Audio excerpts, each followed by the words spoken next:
কিরে মিতুল, কথা বলছিস না যে? মা, তুমি একদম চিন্তা করবে না। আচ্ছা, আয়ুষ তো নিজে থেকেই বিয়ের প্রপোজালটা আমাকে দিয়েছিল নাকি? আয়ুষ আমাকে পেয়ে না ভীষণ খুশি, খুব খুশি হয়েছে। ও নিজে বলেছে আমাকে, ও নিজে বলেছে যে ওর জীবনের খারাপ সময় কেটে গেছে আর আমাকে নিয়ে ওর জীবনের বাকি দিনগুলো খুব আনন্দে কাটাতে চায়। হে ভগবান, বাঁচালি আমায়, বাঁচালি মিতুল। বড্ড চিন্তা হচ্ছিল রে, যতক্ষণ না সবকিছু ঠিকঠাক ভাবে মিটে যায় বড্ড চিন্তা হচ্ছিল। মায়ের মন তো বুঝতেই তো পারছিস। তুমি কোনো চিন্তা করো না মা, আমি খুব খুশি আছি।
চল আমার সঙ্গে অ্যানাউন্স করবি, চল। না পিসিমণি, আমায় জোর করো না, আমি ওসব পারি না। দেখেছো যুবরাজ, তুমি চলো চলো। আমি? আরে বাবা, তুমি না গেলে কি করে হবে? দাদা, তুমি প্রথমটা শুরু করিয়ে দাও। আমাকে যেতে হবে? হ্যাঁ, তুমি প্রথমটা শুরু করো, আমি পরে সামলে নেব।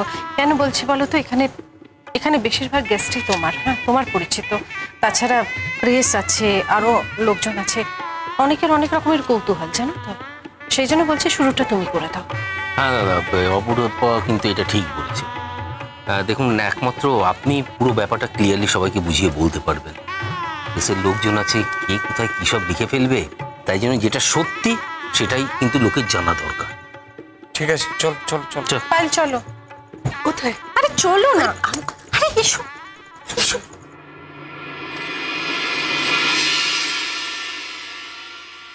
নমস্কার, গুড ইভিনিং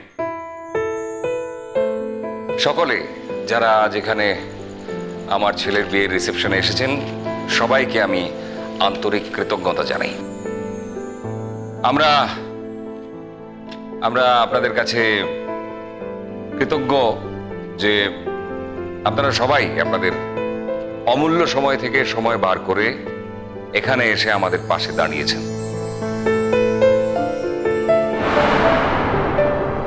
আজ আমাদের পরিবারের একটা ভীষণ খুশির দিন। আমাদের পরিবারের তো বটেই, আমার আর সবচেয়ে বেশি খুশির দিন বোধহয় আমার ছেলে আয়ুষের।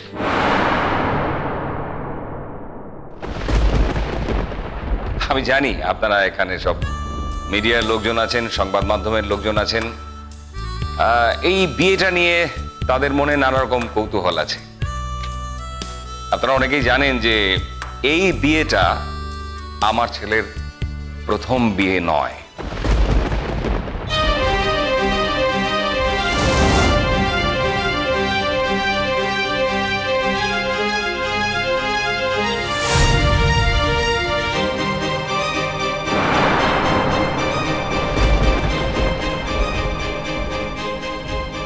আমি আজ তোমাকে এখানে আসতে না করেছিলাম সোহা, তুমি আমার কথা শোনোনি। এখন এখানে যা যা আঘাত পাবে তার জন্য নিজের ভেতর থেকেই তোমাকে প্রতিরোধ করতে হবে।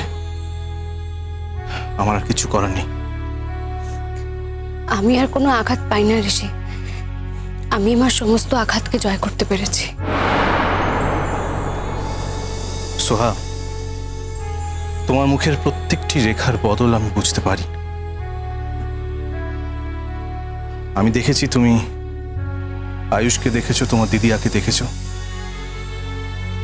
আজ তাদের এই বেশে দেখে, এই সমারোহের মধ্যে দেখে, এই আলো উৎসবের মধ্যে দেখে তোমার যে কষ্ট হচ্ছে আমি বুঝতে পারছি। অবশ্য কষ্টটা হওয়াই স্বাভাবিক, না হলে বুঝতাম তুমি মানুষই না। তোমার মতো মানুষের কষ্ট পেতেই হবে সোহা। আমি যে কজন, খুব অল্প যে কজন ভালো মানুষকে আমি চিনি, তার মধ্যে তুমি একজন। সারা পৃথিবীর লোক আমাকে বলে আমি খারাপ মানুষ, আর আপনি বলছেন আমি ভালো মানুষ। সোহা, তুমি যদি নিজেকে খারাপ বলে প্রমাণ করতে চাও তাহলে কি করা যাবে বলো? তবে নিজেকে খারাপ বলে প্রমাণ করতে চাইলেও সকলে যে বিশ্বাস করবে তুমি খারাপ, এমনটা ভেবে নেওয়ার কিন্তু কোনো কারণ নেই। তোমার দুর্ভাগ্য তোমার আপনজনেরা তোমাকে বুঝতে পারলো না, শুধু তোমার মুখের কথাই বিশ্বাস করলো। সোহা, তোমার সঙ্গে যদি আমার আর কখনো কোনোদিনও সম্পর্ক নাও থাকে, বা আমি যদি তোমার কাছ থেকে একদিন কোনোদিন অনেক দূরে চলে যাই, তাহলেও তোমাকে আমি আজ অব্দি যা চিনেছি ঠিক সেইভাবেই তোমাকে মনে রাখবো। যা চেনার সেইভাবেই চিনব। তুমি অন্য কিছু বোঝানোর চেষ্টা করলেও কিন্তু সেদিন আমি বুঝবো না সোহা। আমার ছেলের প্রথম বিয়েটি একটি বিপর্যয়, এবং সেই বিপর্যয়ের মাসুল অনেক দিন ধরে ওকে গুনতে হয়েছে। দেখুন, ছেলে মানুষরাই তো ভুল করে, আমার ছেলেও করেছে।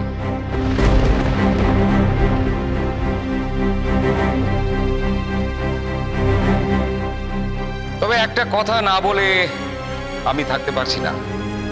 আমার ছেলে ভালোবেসে ভুল করেছে, আর তার প্রথম স্ত্রী তাকে না ভালোবেসে ভুলটা করেছে। ভুল বলবো না অপমান বলবো আমি জানি না, তবে আজকের এই সুদিনে এই সমস্ত কথা নিয়ে বেশি আলোচনা করতে চাইছি না, কারণ ঈশ্বর আমাদের সুদিন দিয়েছেন।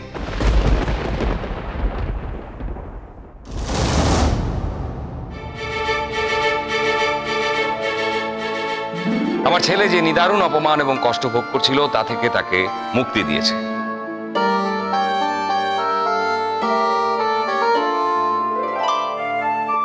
আপনাদের জানানো দরকার যে আমার ছেলের প্রথম স্ত্রী তাকে স্বেচ্ছায় ছেড়ে চলে যায়, এবং বর্তমানে সে প্রখ্যাত অভিনেত্রী লেখা দেবীর ছেলের সঙ্গে সহবাস করে এবং তার গর্ভে তারই সন্তান।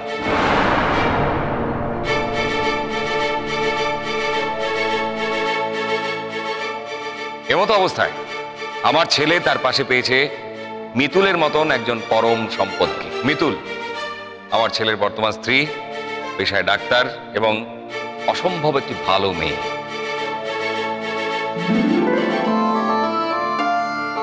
আমরা এতদিনে বুঝতে পেরেছি যে আমাদের পরিবারের, শুধু পরিবারের নয়, আয়ুষের জীবনের এবং সর্বোপরি আমাদের ব্যবসার হাল ধরার জন্য সঠিক মানুষকে আমরা পেয়ে গেছি। বলতে পারেন সঠিক উত্তরাধিকারী।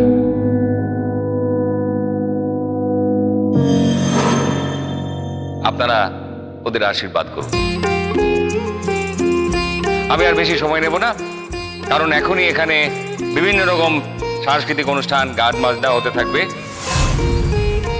আমাদের পরিবারের ধারা অনুযায়ী প্রত্যেকটি অনুষ্ঠানেই এই সাংস্কৃতিক অনুষ্ঠান আমরা করে থাকি, আয়োজন করে থাকি। তো আমি এখানে প্রথমেই গান গাইবার জন্য অনুরোধ করব আমার বোন অপরূপা এবং তার স্বামী যুবরাজকে। এই দাদা, এটা কি হলো? বড় দাদার কথা অমান্য করতে নেই। দাদা প্লিজ আমাকে মাফ করে দিন। না না না না, দাদা বলে যখন মানো তখন দাদার আদেশ অমান্য করুন। নাও ধরো, দেখি দাঁড়া, আরেকটা আমি ব্যবস্থা করছি। হ্যাঁ দিন তো।